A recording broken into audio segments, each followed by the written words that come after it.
In working with clients over the years and helping hundreds of children resolve what's happening on their skin, these were the buckets in which we needed to focus.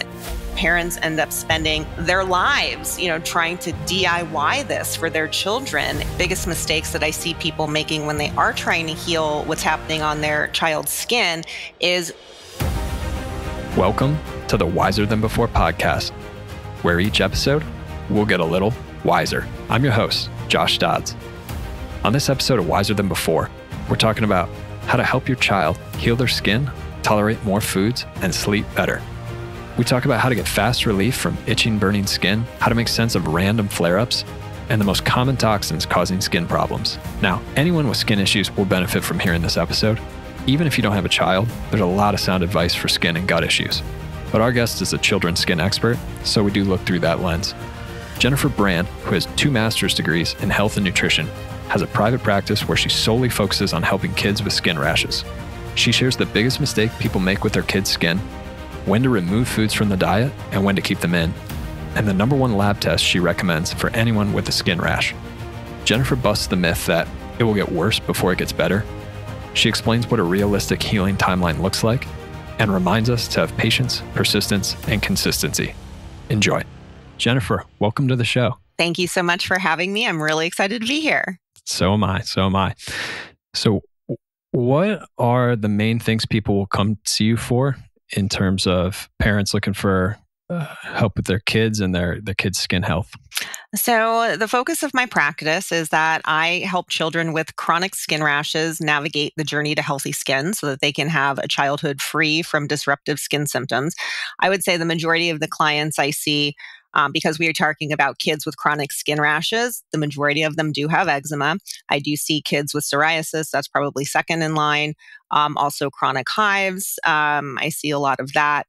And really the focus of my practice is to help parents identify the root cause of the problem so that they can get true and lasting relief for their children. A lot of parents and caregivers of children that struggle with chronic skin rashes, go down various rabbit holes on the internet and try lots of different strategies that might help manage symptoms, but they really don't truly get to the root cause of the problem. So that's really what I help people focus on. And what are some of those strategies that people may come across first before they find you? So I think some of the main things that people try, elimination diets are #1. No matter where you look online, a primary go-to when a child has chronic skin rashes are to start taking foods out of the diet. They go down the food allergy rabbit hole. There are many inappropriate detoxification strategies that are implemented for children when they have chronic skin rashes. I see a lot of parents and caregivers of children that are struggling with chronic skin rashes try a variety of supplements, whether that's a probiotic or glutamine or other random gut healing supplements. What's happening in the gut microbiome is an important part of what's happening with the skin. And a lot of parents and caregivers do recognize that, yet at the same time, they don't know exactly how to address that. And some of the things that they do find online are really inappropriate for children and or aren't really clinical assessment tools that get to the root cause of the problem in an appropriate manner. And so what are some misunderstandings or what do people think is a cause or creating the kids' eczema, psoriasis, hives that it may not be true or may not be the way you address it? I think the primary one that I see most often, and this is one of the biggest mistakes that I see people making when they are trying to heal what's happening on their child's skin, is going straight to an elimination diet. And it really is. It's recommended by conventional practitioners, by other holistic practitioners. And this is one of the things I'm most passionate about, is that letting people know that food is not the root cause of the problem. And that's why elimination diets don't really solve the problem, certainly not long-term, and can cause a bunch of other problems, including nutrient insufficiency and nutrient deficiency for kids. It causes a lot of stress, anxiety, and depression for parents. And I think a lot of parents and caregivers out there start to recognize it ends up on this very slippery slope. It's like you take foods out of the diet for a period of time. There might be some reprieve of symptoms, and then the symptoms come back. And so more foods are taken out of the diet. So it becomes very misleading that, oh, now we just need to take XYZ out of the diet. So I see kids on these smaller and smaller and smaller diets. And at the same time, the rashes are getting worse and worse and worse. And a number one primary reason for this is that the body runs off of nutrients from foods we eat. And when that fuel is missing, the body doesn't have the fuel it needs to do everything it's supposed to do: grow, develop, function, thrive, and build and repair healthy skin. Kids, pound for pound, have greater metabolic needs than adults do because their bodies are doing so much. And then if you add a healing journey on top of that, it requires even more. So I think elimination diets, I would have to say, are one of the biggest mistakes that I see people making when their kids have chronic skin rashes. And when I work with my clients, one of the first things we do is figure out how to get that fuel and that nourishment back in. And most often, more times than not, once we start adding foods back in that have been taken out unnecessarily, the skin starts to heal just with that alone. And the way I like to think about it and the way I describe it to my clients, it's like not putting fuel in your car, or, charging your car, or whatever kind of car you have nowadays.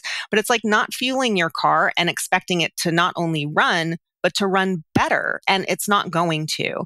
So I don't want people to continue to make this mistake with their children. Right. Yeah, understandable. Do you see any people before they've gone down a more holistic route or the food route, like in terms of using a lot of topicals or medications, or do you have to work with anyone where they have an assumption? Like do people even believe it could be changed? Do some of them think, yeah, my child's born with this and this is an issue that's going to come and go and we just need the right cream or medication for it? Or you see people later in their journey? I do see people early on in the journey as well. And I actually appreciate when parents reach out at that very early stage, before they start taking foods out of the diet, because a lot of parents do recognize it terrifies them because they realize that, oh my gosh, I should not be restricting my baby's fuel. So a lot of people are coming from that perspective where they have focused on topical steroid creams, and other medications from their conventional doctor. And now these are things that can be very helpful to use when used appropriately and prescribed, and they can be very safe. I have a lot of parents and caregivers of children that are struggling with chronic skin rashes who come to me terrified to use medications, antibiotics, steroid creams. And yes, of course, there can be issues when used inappropriately and longer term than they should be used. However, that's what these things are there for. It's a blessing that we can get some relief for our children while we are working to address the root cause of the problem. So I do get a lot of people in who are at that stage where they don't want to keep relying on the steroid creams, for example, because they realize that they'll use them, and while they're using them, there is some symptom relief, but then as soon as they stop, the symptoms come back with a vengeance. And so they end up on this vicious cycle of, a period on the creams, a period off, and then they have to get right back on. So they're looking for something else that's going to be helpful, and they also don't want to take foods out of the diet. Okay. And so when someone's at that place, how would you explain to them? What do you say? Yes, I know there's some harsh looking things on the skin, whether, eczema can be cracks and bleeding, the psoriasis, the hives can be pretty scary if they welt up out of nowhere. So how do you explain to them? I know where we see these things, but there's actually some more we need to do than just apply something topically, for example. Right. So I would say, what I explain to people is that there is a deeper root cause of the problem. Nobody has a skin rash or chronic skin rash because they have a deficiency of steroid cream use or a deficiency of antibiotics or because they're eating too many nutrient-rich foods. There are underlying imbalances in the body that cause inflammation. And when we're talking about chronic skin rashes, eczema in particular, that's an inflammatory condition. So what we need to do is find the root cause of that inflammation and start to calm that down. And once we do that from the inside out, we can start to get relief from what's happening on the skin. And when we're talking about that inflammation, and immune system dysregulation. So inflammation comes from oxidative stress. We get oxidative stress when we don't have enough antioxidant nutrients to combat it. And antioxidant nutrients are found in a variety of fruits and vegetables, which we can start talking about picky eating and elimination diets, right? So like kids typically aren't going to eat a lot of vegetables. So, from that root cause perspective, we do need to make sure that the nutrients are getting in. So whether they were taken out inappropriately on elimination diet or the kid is picky, we need to start introducing these important antioxidant nutrients and combating that oxidative stress that's leading to inflammation. However, I will say that the primary root cause, like aside from all of that might be going on from a nutritional perspective, is that one of the biggest underlying sources of inflammation that I see in my clients in my clinical practice are gut microbiome imbalances. So when we're talking about the gut microbiome, that is all of the bacteria, fungi, yeast, protozoa, all of these microbes that live in and on our digestive tract. In particular, we're talking about the large intestine or our colon. And all of this bacteria, all of this microbial soup, if you will, when it's in balance, it keeps us healthy. When it's out of balance, we start to have all kinds of health issues, including chronic skin rashes. And because this microbial soup is so important for our immune system, it actually represents 70 to 80% of our entire immune system. So when we have immune system dysregulation and this immune system sort of inflammatory response gone wild, it just makes sense. We've got to look where the majority of that immune system is located, which is in the gut microbiome. So there is particular testing, comprehensive digestive stool testing that I recommend for my clients. I recommend this for anybody that has a chronic skin rash that is not getting any relief. And this is very different. There are different kinds of comprehensive digestive stool tests. So the ones that I recommend are professional grade. What you can get yourself online, direct to consumer tests, might be helpful in terms of providing some interesting information. But in terms of getting to the root cause of chronic inflammatory health issues, they're missing critical pieces of information that are really needed to do that. And so by understanding what's happening in the gut microbiome, we can really resolve the biggest chunk of this underlying undetected inflammation that is causing what's happening externally on the skin. Okay, amazing summary. So the skin issues are a reflection of something deeper. Just to summarize what you just said, it's if caused by inflammation of some sort, and then in many cases, if a majority of cases, it's related to the gut somehow. Mm-hmm.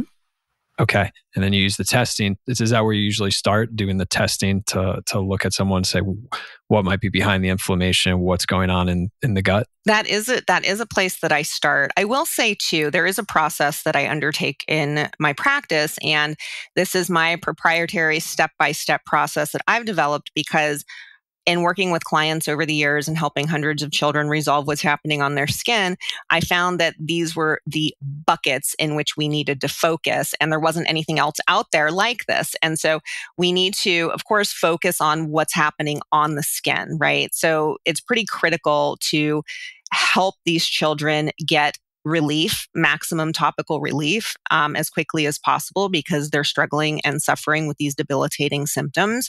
So we focus on what's happening topically in more natural ways. And yes, again, the steroid creams, the medications can be helpful when used as prescribed, but we can find other ways to help support what's happening topically. And we also need to do that for obvious reasons, like we want to manage symptoms, but also too, when we have that broken skin barrier or leaky skin, if you will, that's actually a mechanism for the development of food and environmental allergies because allergens can get in through the skin into the bloodstream, sensitize somebody to whatever that allergen is. And when we're talking about foods, that can become a clinical food allergy. So there are many reasons why we really need to work on what's happening topically from the outside in, but then we also start working from the inside out. So while we are working to address what's happening topically and help with skin barrier function, we also need to make sure that children are nourished, make sure that they have that fuel to do everything their body needs to do, like I mentioned. We need to combat that inflammation. And so there are certain ways to do that with diet. And of course, with all of these, we can talk about supplements as well, but we can't out supplement a diet that's lacking in the first place. So we've got to start there. But we also need to work on detoxification because we have to make sure that these toxins that are circulating in the bloodstream are getting out. And this is something interesting too. We'll talk about detoxification for a minute. So with detoxification, we talk about these toxins, but I don't feel like anybody really talks about what these toxins are. Right. And so when we're talking about what these toxins are, they can be any variety of things. They could be things, environmental. So environmental pollutants that get into the body, that get into the bloodstream. They can be things on foods, even natural foods, but they can be pesticides, chemicals, and processed foods. They can be natural chemicals and healthy foods like salicylates and histamines and things like that. They can come from the gut dysbiosis, like that imbalanced gut bacteria.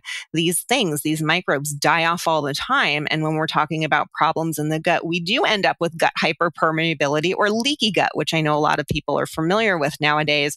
So we get all of these different types of toxins in the bloodstream. So we need to find ways to help bind these toxins, get them out of the bloodstream, and help the liver function the way it's supposed to. And the liver really runs, again, we're going back to diet, off of nutrients from foods we eat. So it's important to make sure that the right fuel is getting in so the liver can function the way that it's supposed to and clear all of this gunk out of the bloodstream and out of the body. And then we also work on the gut. And that's where another mistake that I see people make. And if people are familiar with this more holistic approach to health in general, they might start with the gut. And I hear a lot of people starting to work on the gut and doing a parasite cleanse, a candida cleanse, or, whatever kind of cleanse it is. And things get a lot worse. Well, things are going to get a lot worse because you haven't addressed all of those other steps yet. You're creating a bigger toxic burden before addressing the current toxic burden to get things out of the system. Okay, I want to pack a couple of those things, but let's start with these toxins. Can you talk about how is a child, like a young child, a 3-year-old, or even 1-year-old or an infant, how would a child that young get enough toxins in their body to be causing these issues, or have enough dysbiosis in their gut that is creating the inflammation that then's causing the skin breakouts? This is like the $1 million question. And I wish I had the exact answer, but I'll tell you some of what I see in my practice and, some of what I've seen in the research. And then of course, my theories on all of this. But so number one, little bodies aren't as effective at clearing toxins as bigger bodies are. So they become more easily overwhelmed. So from the physiological perspective, we can look at it that way. From an environmental perspective, our environment has become more toxic. We have more just pollution. Technology, while it's been very helpful in a lot of respects, our bodies haven't evolved that fast. Evolution is slow. So our bodies are constantly being bombarded by an onslaught of all sorts of different types of toxins nowadays in the environment. A lot of these toxins build up in mom. And, when she's pregnant, these toxins can get into the baby. Even these things can get into dad. They can be, shared with baby as well. So, and once a baby is born, again, we can look at what's going on with mom, what's going on with dad, what's going on in the environment, what has happened with, again, all of the technology, all of the development that we've had. Also our food system, even healthy whole real foods. Everything nowadays, even if we're talking about organic foods, it's still processed in some way. So our food system has become less and less nutritious, even if we are going for the best foods out there. We can also look at from the environmental perspective, what's happened with our crops. Again, even our healthiest organic, what have you crops, the soil that our vegetables grow in, our foods, our fruits, vegetables, plant foods, get the nutrients from the soil. The soil has become depleted. So our plant foods have become more nutritionally depleted. The animals that we eat the plants. We eat the animals, right? So it becomes like this just nutrient depletion that's happened over time. So, our bodies aren't as robust with the antioxidant nutrients, with the fuel that it needs to combat all of this onslaught of stuff. So it can really come from a variety of places. And when it comes to the gut dysbiosis, I see in a lot of my clients that, mom often will say, yes, I've been struggling with gut issues for a very long time, or I've been on my own healing health journey. So the clients that tend to see me do tend to have some issues that have perpetuated over generationally. So I do see a lot of that as well. Right. Yeah.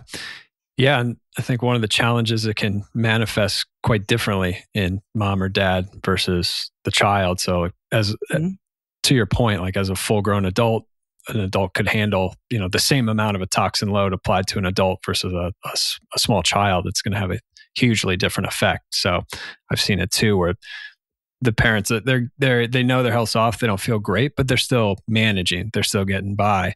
But then for the child, especially with symptoms like the skin issues, it's a huge quality of life, and affecting everything they do. It's an interesting part. People want to fight the bad guys, get the bad stuff out, and it gets talked about a lot. But I appreciate the point you made about there's a number of steps you're taking before you get to that point, so you don't just unleash a river of toxins into a body that's not ready to handle it. So do you start with, you said you have your signature kind of protocol. Are you sequentially going? Is there like a step you're doing for a period of a few weeks or months and do a couple steps before the detox? Or are there multiple things you like to see, happen at the same time as people are able to implement them? That's a really good question. So a combination, and then everybody's different. So when I work with somebody one-on-one, we typically do start with several different nourish steps, right? So we've got the nourish, immune, detox, gut, right? So we start with a few things in the nourish category, also some with the immune, also some with the detox. And then when I get to the gut, we start to add things more slowly. So there is a sequential process, and it is case specific, but generally I implement things with my clients where, getting the body fueled, that can be done and often overlaps with fighting the inflammation, which also overlaps a lot with the detoxification. So we can implement some of these things at the same time. Where I become more cautious and go more slowly is when we start manipulating things in the gut microbiome, because once we do that, if not done in a sequential manner, and that's when things can get worse before they get better. And I know a lot of people in this field talk about, oh, well, it's supposed to get worse before it gets better. I really don't believe that. I do see that in some of my clients, and it has happened. But when that happens, to me, that's a sign that, okay, we're going too fast, or we're going in the wrong order for this person. So sometimes I do flip things around depending on how somebody's body responds. So it does vary a bit. That's amazing. I've seen a lot of good practitioners do it that way. In my own journey at the beginning, I was much more of let's just drop some bombs in the body. Let me just push through this. And it was insanity, but I didn't fully realize what I was doing. And then eventually it just that way fails, and then I had to learn the fast way is actually, I won't even say the slow way, but just you being a little bit more prudent and saying what's the right step for me, or in your case is your client. And I think that's just a much more skilled way to go about it. And in the end, it gets you to a better place with a lot less aggravation. It's challenging too, actually, because I'm the same way. I'm like, okay, it's myself, right? I'm just gonna drop a bomb. Let's knock this out. Let's do it. But you have to realize that, okay, this probably is not the most effective thing to do. And I certainly don't do that with my clients.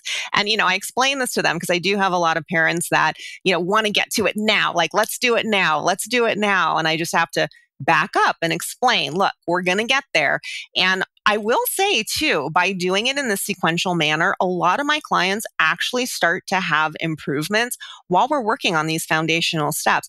It's like, think of it this way. If you're building a house, you've got to build the foundation and you have to have a strong foundation. If you have cracks in that foundation, what's going to happen? Your house is eventually going to fall down. So we've got to build that foundation, and that alone, especially for young children, and it is a bit different with adults, but when we're talking about children, like just building their strong foundation alone, I do start to see improvements. And it's not just what's happening in their skin, because it's interesting too that a lot of these clients come to me, obviously for skin issues, because that's what I focus on. But then when we start digging, it's like, okay, well, they're diagnosed with failure to thrive, not gaining weight, not able to focus in school, not sleeping. And so there are a lot of other things going on. And once we start building that foundation, some of those other things happen before the skin starts to heal. But when we start to work on that foundation, it really starts to foster optimal health for these children. Yeah, amazing. Amazing. I find that a lot too. It's like we put up with so much and we'll tolerate a number of different symptoms, kind of like, oh, this is off, that's off, but I can keep going. And kids too, they're amazing. I said my 7-month-old nephew visiting here, and he was sick the whole time, but he was the happiest person in the house too. It's like they just keep on trucking. But yeah, there are usually a number of other symptoms or related signs that we don't even put together. I mean, the skin and the gut is just a classic example for me, because they couldn't be further apart distance wise from the center of the body to the outside. But then love talking to experts like you. You can really start to see the relationship, and really everything in the body is related. So there's often all these other different seemingly unrelated symptoms at first that are stacked up. But that must be a blast when the kids and parents start seeing those things come down or resolve. Is that what helps parents be able to wrap their mind around the long journey? Because I also find that people who are new to this, and I was, example number one of this, we want it done now. And even if someone explains logically, yeah, this could take months or even a couple of years, people are like, okay, I get it. But really, they don't get it. They want to hit that accelerator and get moving. Is the house analogy you used, and just the fact that people start seeing benefits, is that how you help your clients and the parents understand the timeline? Or is there anything else you have to do to coach them into that, so they're not, so they're set up for success and not disappointed? Yeah, really good question. I would say, yes, that coaching is really helpful. And I do explain to people that it's not an overnight process, which by the time most people find me, even if they're children, I work with children, age 0 and up. And so by the time people have found me, they've been struggling for at minimum a few months, right? But that said, they realize that it's not going to be an overnight process. And some of the things that I do in my practice, of course, when I work with my one-on-one clients, I explain that I do start to expect to see results within 4 to 6 months. I have some clients that do get results sooner. I have a lot of clients that I've been working with for a year or more. So there is, it's one of those memes. I don't know if anybody has seen this one, where you see like two men with like the pitchfork, right? And they're going at a wall, and then one gets frustrated and turns away, and the other one's about to hit the wall, and you see like the diamond mine on the other side. I don't know if you've seen that. So I haven't. Okay, look it up. So I like to, use that as an analogy. And the other thing I do in my practice too. So, I do work one-on-one with clients, and I also have an online program. And in both cases, I have community groups and group calls and things where I can connect my clients with each other so that they can not just get support from me, but get support from each other. And they're on different parts of this journey. Some of them are brand new. Some of them have been with me for a while. So to hear what other parents have gone through, and to hear their successes, and to see where they are, and to help support each other. So I think that's an important part of it too, is just to have a place where they have that support, where they can continue to have hope, where they know that there's a light at the end of the tunnel and they will get there. And it just takes some patience, persistence, and consistency. And, just to know that they can have their hand hold, like that's a big piece of what I like to foster in my practice as well, is that this is a place where you are supported on this journey, because so many parents, there is so much information out there. It can be so overwhelming, so time consuming. Parents end up spending their lives, trying to DIY this for their children. And they just get so lost. And so this is a place where they can get that support, get unstuck, unravel the pieces of the puzzle, and get the support that they need. Yeah. Amazing. Amazing. And is that through the community and then following your program, the Nourish Immune Detox, those steps? And it just matters staying on it long enough for the program to work, for the results to happen in their child? Yes, yes. And again, everybody is different. And I am not, admittedly, a patient person myself. So it always comes with a grain of salt when I have to explain to somebody, okay, we're going to have to be patient. And when I say we, I mean we. So it's like, we're going to have to be patient. We're going to work this together. And, that is one of the benefits when I do work with clients one-on-one. It's like, all right, here's where we're starting. We've got your intake. I know as much as I can possibly know right now about what's happening with your child. Here's the process we're going to undertake. Here's the testing. We've got the test results. Here's the plan. Let's get started. And then we meet at regular intervals to say, okay, are things moving in the right direction? Okay, not yet. Okay, well, it's too soon to expect it. Let's keep going. Or, okay, I expect to see something by now. What are we missing? Let's pivot. So we work really closely together to make sure that the needle is moving forward for each case, for each individual child. Okay. Hey there. I hope you're enjoying this conversation. But you know what? I want to bring you even better content in the future. One way you can make sure that happens is by hitting the follow button on your phone in Apple Podcast, Spotify, or whatever app you prefer. Now, if we're being honest with each other, you and I both know there's no way you're going to do this later. So let's take 7 seconds right now, and I'll walk you through the process. Pull out your phone, unlock it, and open Apple Podcasts, Spotify, or the listening app of your choice. Now search for Wiser Than Before Podcast and hit follow. In Apple, that's the plus sign in the top right corner. And in Spotify, it's the button with the word follow just below the logo. That's it. You're all done. Doesn't it feel good to cross an item off your to-do list? Thank you for doing that. By hitting that follow button, you are actively bringing better guests and content to this podcast. Now, let's get back to the show. So let's talk about the food now. Speaking of overwhelming information and all types of different sources out on the internet and different places, how do you work with people on the food? You already mentioned you see restrictive elimination diets causing problems. On the other hand, there often people do find that they're reacting to food. And so how do you balance that or explain that to parents who may have read certain things or even just seen like, hey, my child eats this, and we have a reaction. And then there's the flip side too, which I think might be more of the restrictive diets you're speaking to. I've seen parents, they follow it to the letter. They take out gluten and dairy are the big two, but then they maybe even see a little bit of change, but not a big, like a difference maker. And then it exhausts them at some point. So there's a lot of, people come at this from different sides, but can you start with maybe an overview and we can start to dive into it? Yeah, absolutely. And this is very near and dear to my heart because I see, unfortunately, so many children ending up on unnecessary diet eliminations, which really hinders the healing that's happening on their skin as well as their growth and development. So first, when we're talking about food, there is a difference. We can't talk about the food reactions without talking about the types of food reactions. So we've got the IgE food allergies. If your child has a diagnosed IgE food allergy, you absolutely need to follow your doctor's recommendations as to whether or not those foods need to be kept out, because that is can be potentially life-threatening. That's a safety issue. IgE food reactions are the ones that can go into anaphylaxis. They typically can cause things like hives, swelling, trouble breathing, things like that.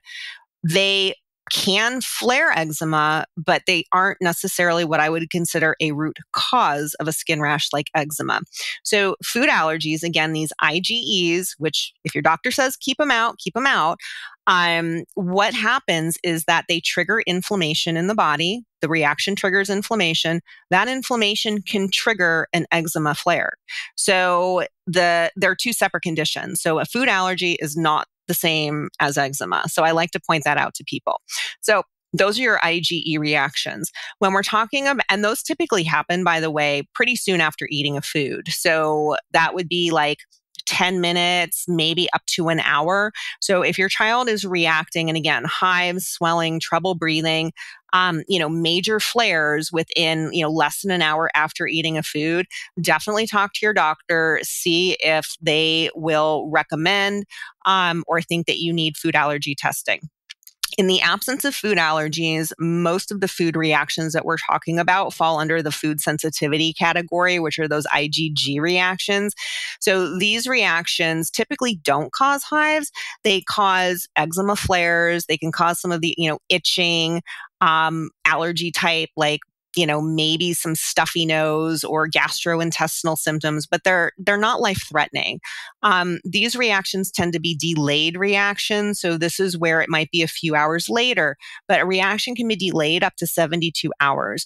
So these are the reactions where I hear parents saying, well, I'm not sure, I can't tell. People start chasing histamines and salicylates and oxalates and all of these different, natural chemicals that are in otherwise healthy foods down rabbit holes. So what I tell parents is that if you aren't sure, if you can't tell, keep it in the diet, because it can be absolutely anything that could be flaring the reaction. It could also be a coincidence. So what these IgG reactions mean is that there is gut hyperpermeability or leaky gut. So when we'll go back to the gut microbiome for a minute here, because this relates to those IgG reactions. So when we have those different types of imbalances in there, what they start to do is create inflammation and irritation in the gut. And the gut is, it's what the gut lining is one cell layer thick. So it's kind of, if you think of it like this. And when it gets leaky, we start to get this. So this is where food particles that are too large to get into the bloodstream can create inflammation, trigger the immune system, we get a reaction. This is also actually a mechanism for the development of IgE food allergies, by the way. The other mechanism for development for that, the primary one, is through a broken skin barrier. Back to IgGs. So the IgG foods can get into the bloodstream and trigger these reactions. The other thing that I think is so interesting about this is that all of those gut microbes, even the good ones in there, die all the time. They're little organisms. They have very short lifespans. So when they die, they're releasing toxins. Those are also coming out through here. Digestion alone creates a die-off of those microbes that peaks a few hours after eating. This is like the same time frame that we might have a delayed food reaction. Is it the food? Is it toxins from the microbes? It could be either. So we don't know. So if there are these delayed reactions and you can't tell or aren't sure if a food is causing the problem, I recommend to my clients to add those foods back in. More often than not, I hear people say, well, yeah, I took the foods out, but I haven't noticed a difference. If you haven't noticed a difference, add them back in. It's not the problem. Okay. So kind of like just keep moving forward. Don't create other issues, nutrient deficiencies, other issues by restricting, and there's other things you're wanting to focus on than potential food sensitivities. I will say one more thing too about the food sensitivities, because this is important also. And a lot of other practitioners, even holistic practitioners, say food sensitivity testing, that IgG food sensitivity testing, is very popular. All it's going to tell you, and I don't recommend it to my clients, all it's going to tell you is that there are a lot of food sensitivities, which means this is happening in the gut. So this is already happening. The food sensitivities aren't causing that. So taking the foods out isn't going to heal this. And because this is still happening, more and more foods over time are going to become reactive. So the gut is not leaky because of food sensitivities. There are food sensitivities because the gut is leaky, and the gut is leaky because of the imbalances in there. Okay, got it. So are there any foods you do recommend people remove, or what do you encourage your clients to focus on to get that good nutrition? I very rarely recommend to keep foods out of the diet. I want to talk about dairy and gluten too, because I know a lot of people have questions about that. But first, I want to talk about histamine because, again, I don't recommend any type of elimination diet, like really ever. However, exception. I was looking at some test results this morning for a client of mine, and it was a comprehensive digestive stool test. There are certain dysbiotic gut bacteria that are histamine producers. So the body can become a histamine producing factory. Histamine is in a lot of healthy whole real foods. The body makes it. It's a neurotransmitter. We need it for stomach acid. It's an important thing to have. Like, we don't want to have no histamine. That would be a problem. But if histamine foods seem to be super reactive for someone, and this is an example, there was a lot of dysbiotic bacteria in this child's gut, and pretty much all of it were histamine producers. So when I meet with them in a few weeks, I'm working on their plan and getting them on my schedule. I am going to talk to them about diet. And this is a case where I would actually say, while we are working on resolving these imbalances, let's take a look at what's getting in the diet. And maybe we want to actually limit some of those higher histamine foods for right now. So this is an exception. Typically, though, I would say beyond that, let's talk about gluten and dairy. Gluten. Nobody needs to sit around and eat gluten all day long. It is inflammatory. It actually does increase gut hyperpermeability. It is scientifically researched, shown to do that.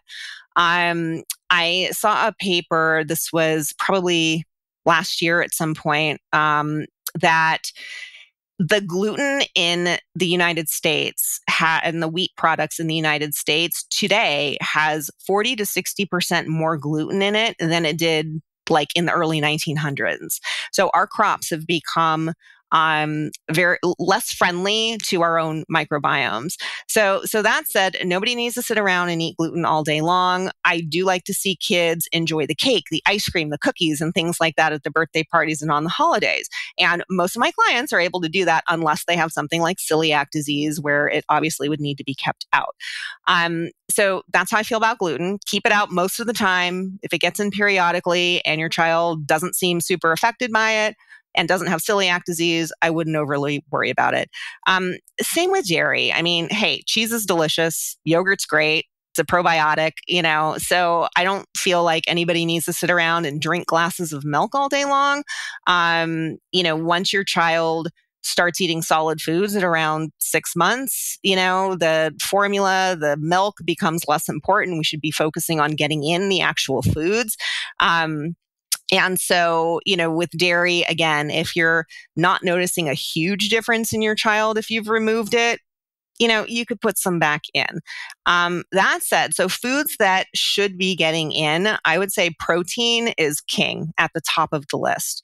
So when we eat protein, it is broken down into amino acids, which are the building blocks for every structure in the body down to the cellular level. It's like the raw scaffolding to build everything, including healthy skin.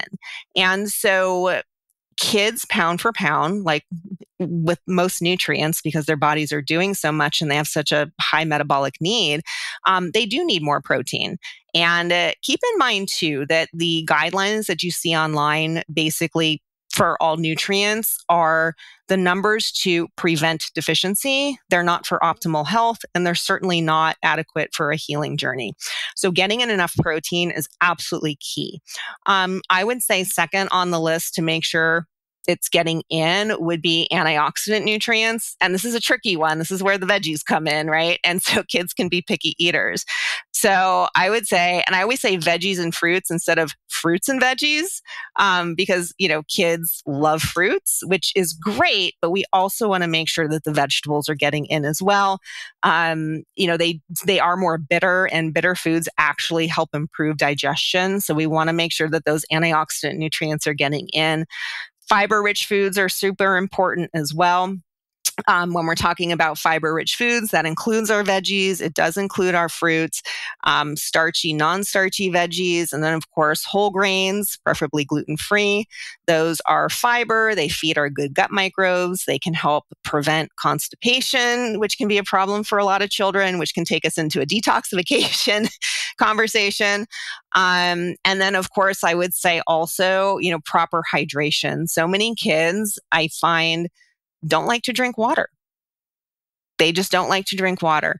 If that's a problem for your child, you can always add like a little electrolyte, mix of some sort, or, even put the water in your fridge, put some berries in there, let it sit with the berries in it. Who doesn't like spa water? You got the berries and cucumbers, things like that. You could even do some fresh grapefruit, orange juice, lime, squeeze some of that in water for your child. Or if they really are into juice, instead of diluting the juice with water, take the water, put like a tablespoon of juice in there. But I really think like the protein, the antioxidants, the fiber, and hydration are super important for children and good places to start. Yeah. Yeah, that's great. Not too complicated either, right? The water, the hydrate, protein, and then veggies. So, and fruit. But for the veggies, for the kids, parents with picky eaters out there, do you have any tips or approaches that help those parents get the nutrition for their kids? That is a tricky one. So parents always remember that you are in charge. As long as you are introducing the foods to your child, you're winning. Put them on the plate. Let them see them, let them play with them, let them touch them. And kids are master imitators. So if there's something that you make a face at or that you don't like, and you do that in front of your child, they're going to parrot that, So give them the foods that you want them to start eating. It makes me a little nutty sometimes. I know that some of the first foods that we're taught to introduce to our kids are like rice cereal and like these sweeter sort of carby, very simple white carbohydrates. Start with vegetable purees, fruit and veggie purees. Start with some of those more bitter foods. I mean, let's be honest, I wouldn't mind sitting around all day eating fudge and cheesecake and peanut butter, right? Like, of course, it's going to taste better. But if you start off with the more savory type of foods and get your child's taste buds used to those, that is something that can be helpful as well.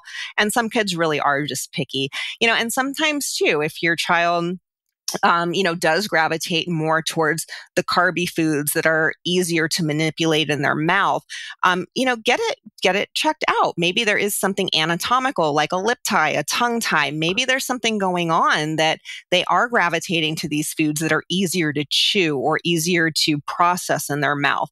So, that's always something to check out with your pediatrician as well. Interesting. So have you seen that make a difference for certain kids? Like getting a tongue tie removed and then they, eat tougher to chew foods? I have. Yes, I have.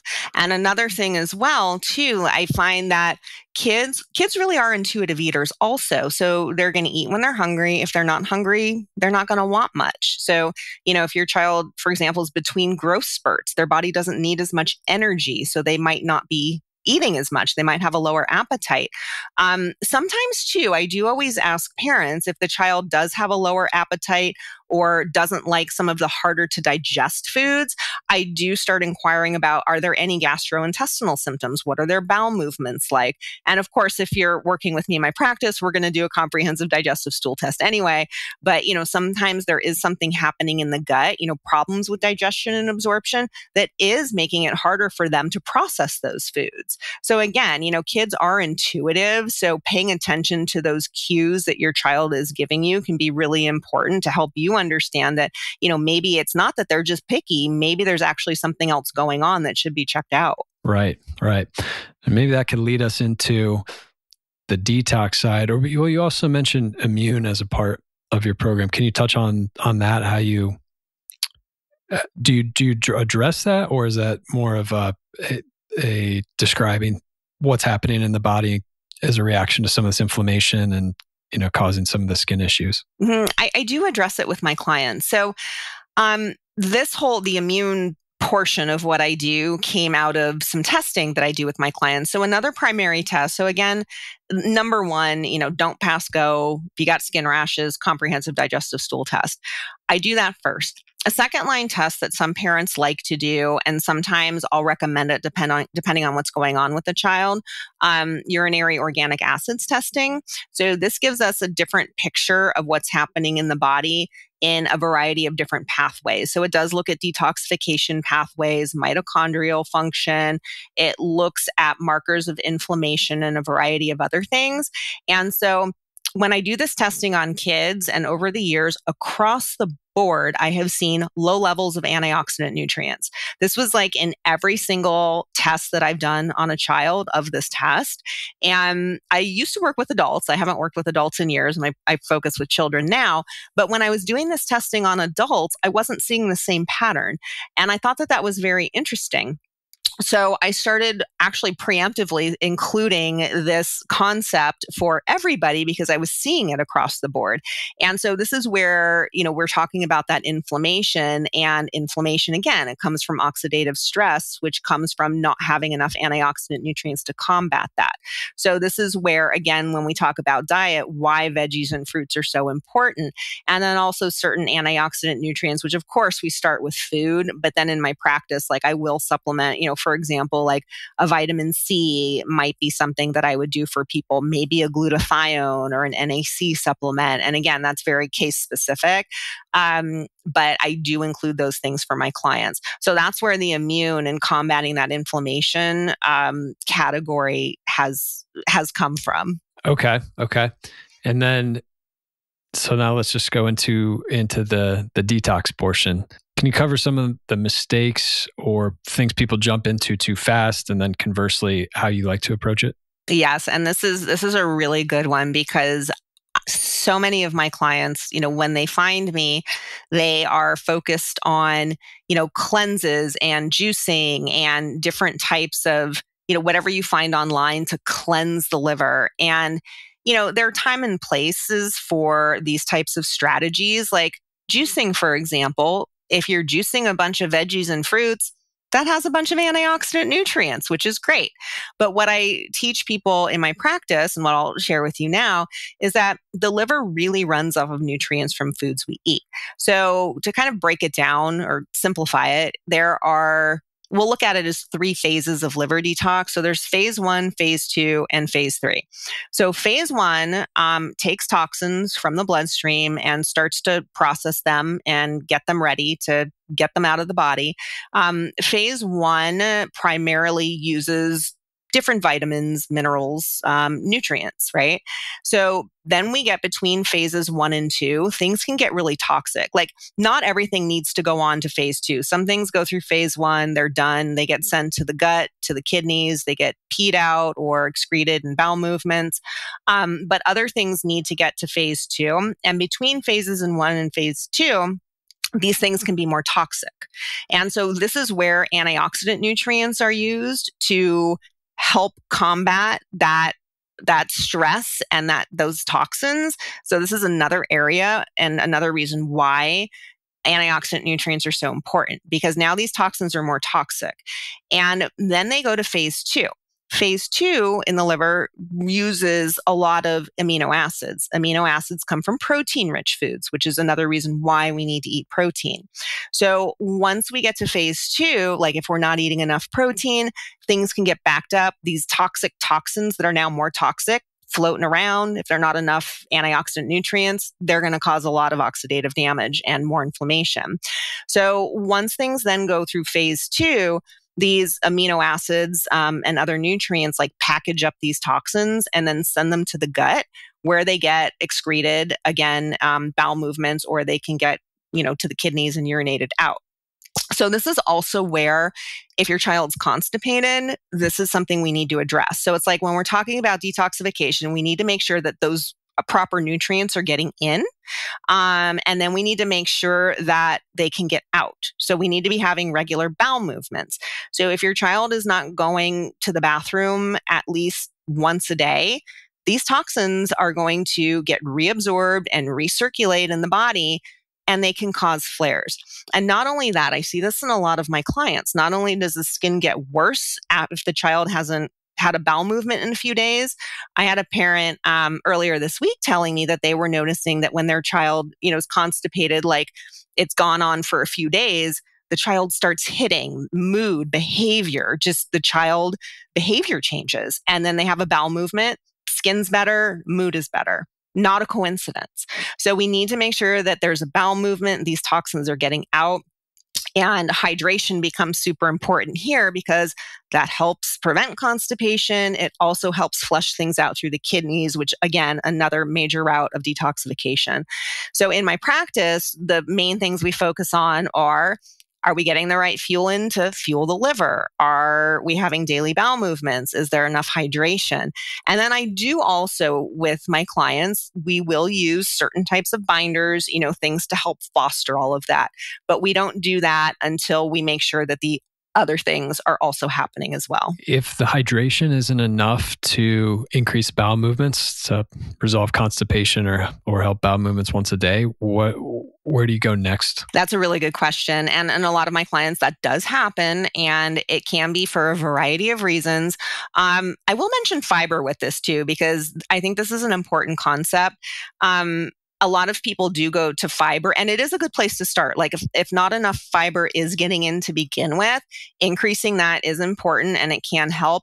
However, sometimes it's a motility issue. So if something is happening in the gut and the gut is not working appropriately, then just adding more bulk is going to back things up even more. So if these strategies aren't helping, I do, and this is again, when I work with my clients one-on-one, where we might shift between these different categories and adjust depending on what's happening with that particular person.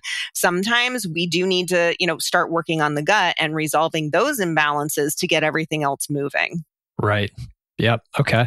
And how about on the other side of things? Do you see much diarrhea or more on the constipation side? And if you do, what do you find helps with diarrhea? So it does tend to be more on the constipation side. The diarrhea, I tend to see less, not necessarily chronic diarrhea, but more looser stool. And honestly, I'm happy that it's coming out. I'm happier that it's coming out than being backed up. So if it's loose, I'm not super concerned about it. I'm more concerned if it's not coming out at all. If it is loose, then that is where I do pay more attention to what's happening in the gut. Sometimes different types of dysbiotic stuff in there can be causing that. There are certain probiotics that we can use that can help firm things up. Other types of supplements that I use for most of my clients that play a role in gut healing, in immune function, and all of that I use anyway that can also help firm things up. So again, it's really a case-by-case basis. I really am just mostly happy that it's coming out. Yeah, I mean, it certainly makes sense. Better than holding it all in, for sure. What about when people experience flares? Is there anything you find that helps, or even, with what we talked about earlier, where this idea of getting better before worse, or if there's a healing reaction? How do you view that, dude? Are flares ever a healing reaction? Are they ever not that? There's a problem pushing too hard or something? And how do you coach your parents and kids through those? Really great question. And this does come up a lot. And we can talk about flare cycles now. I'm glad that you brought this up. So what I typically see in my clients, it's not an overnight process where here's your plan, you're on all these supplements, we're getting your diet right, everything's, here's the whole thing.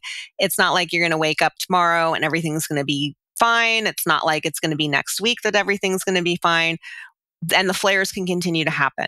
What I typically see on this healing journey is that flares continue to happen, but they get fewer and farther between. When they do happen, they're not as severe and they go away more quickly. So they kind of peter themselves out.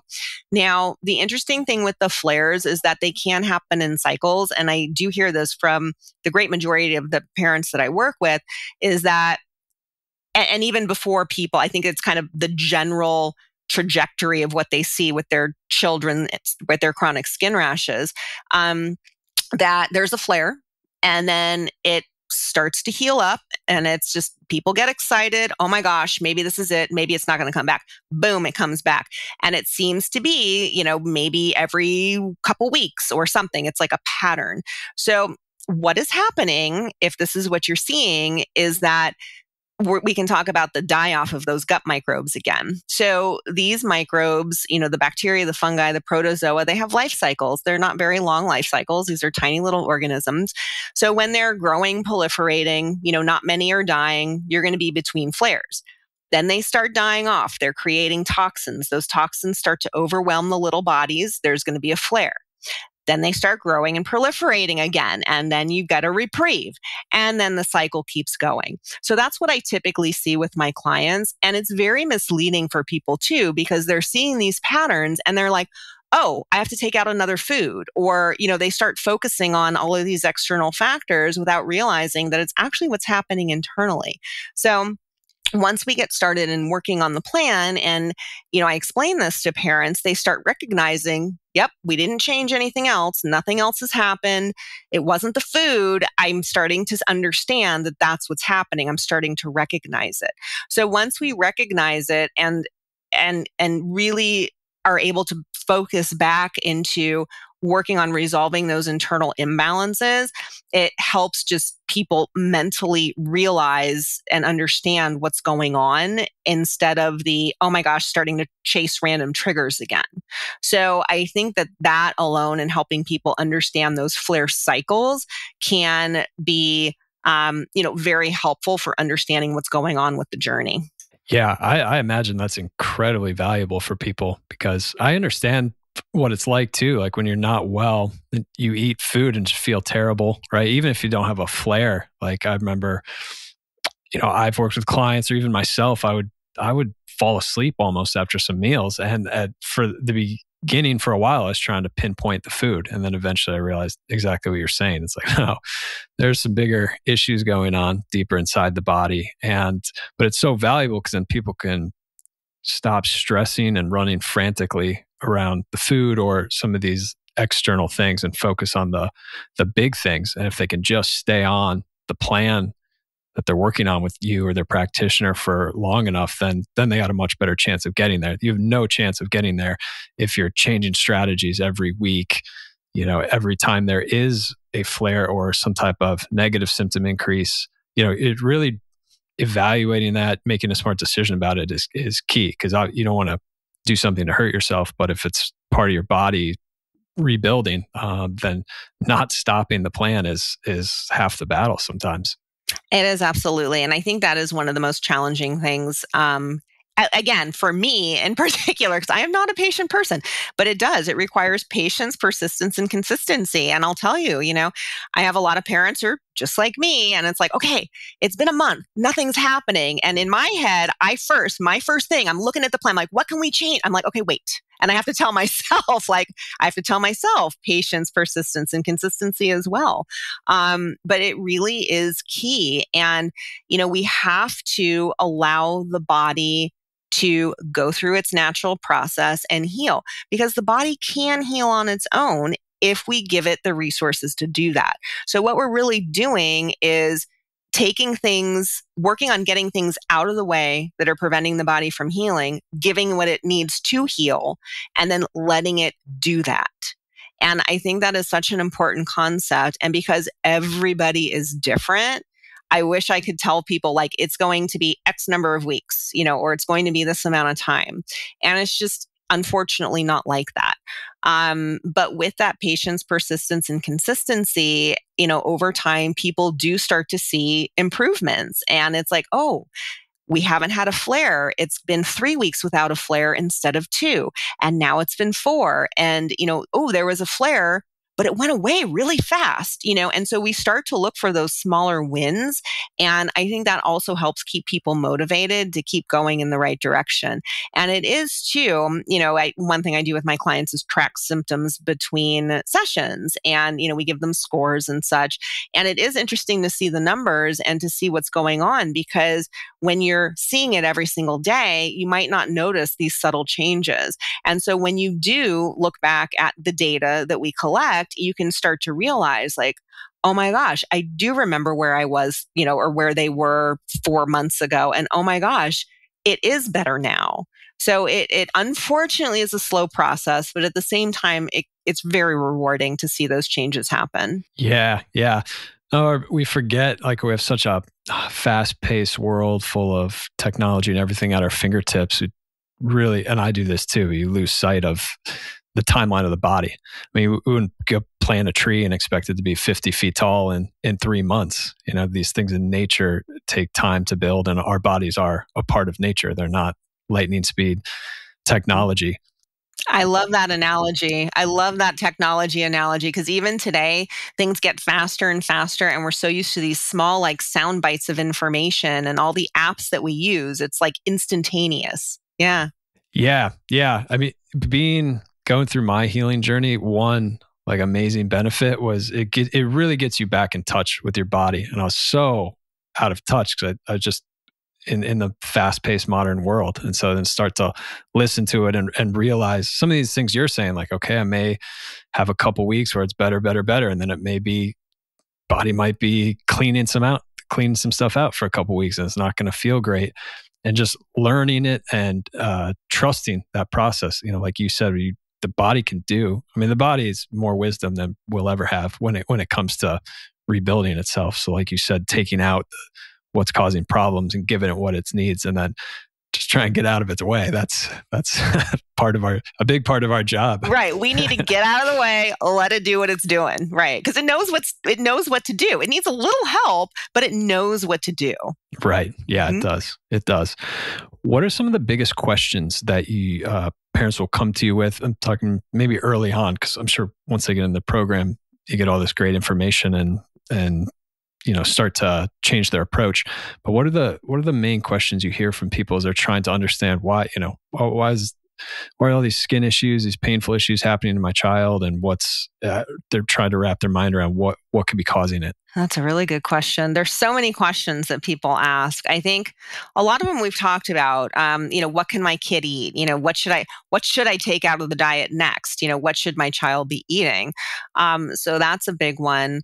I think also, what can I do to help with the itch? I've inquired with my audience, what are you struggling with most? And I would say the majority of people struggle with the shrinking diets, what to use topically, what to put on the skin.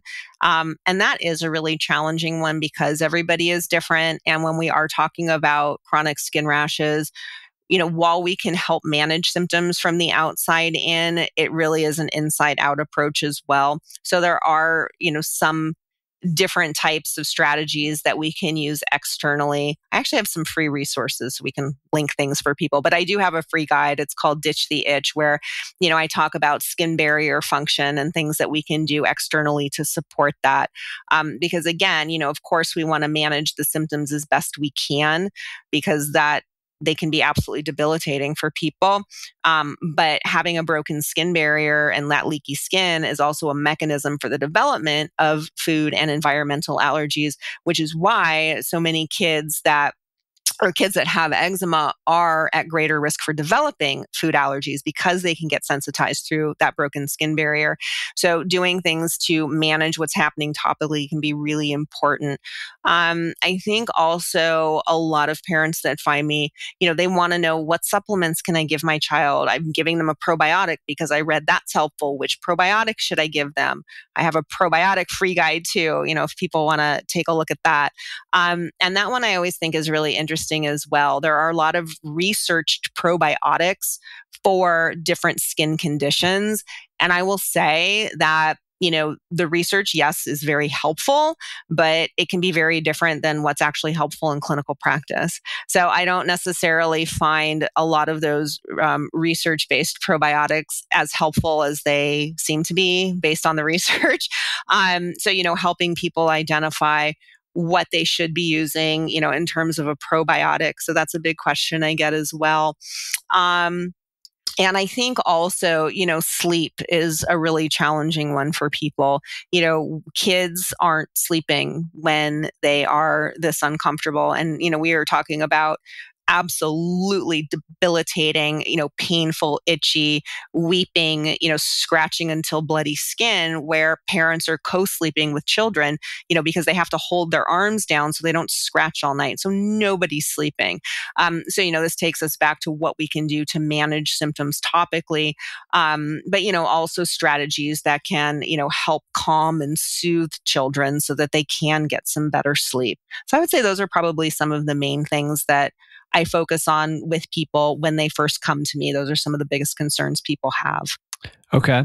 And where can people find the guides you mentioned? And where can they find you if they want to work with you, they want to check out your programs or hear more of all the great knowledge you have? Yes. So my website, it's jenniferkarenbrand.com.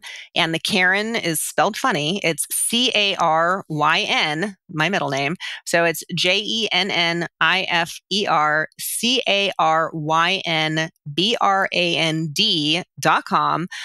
So that's my website. And on the homepage, you can, learn more about me.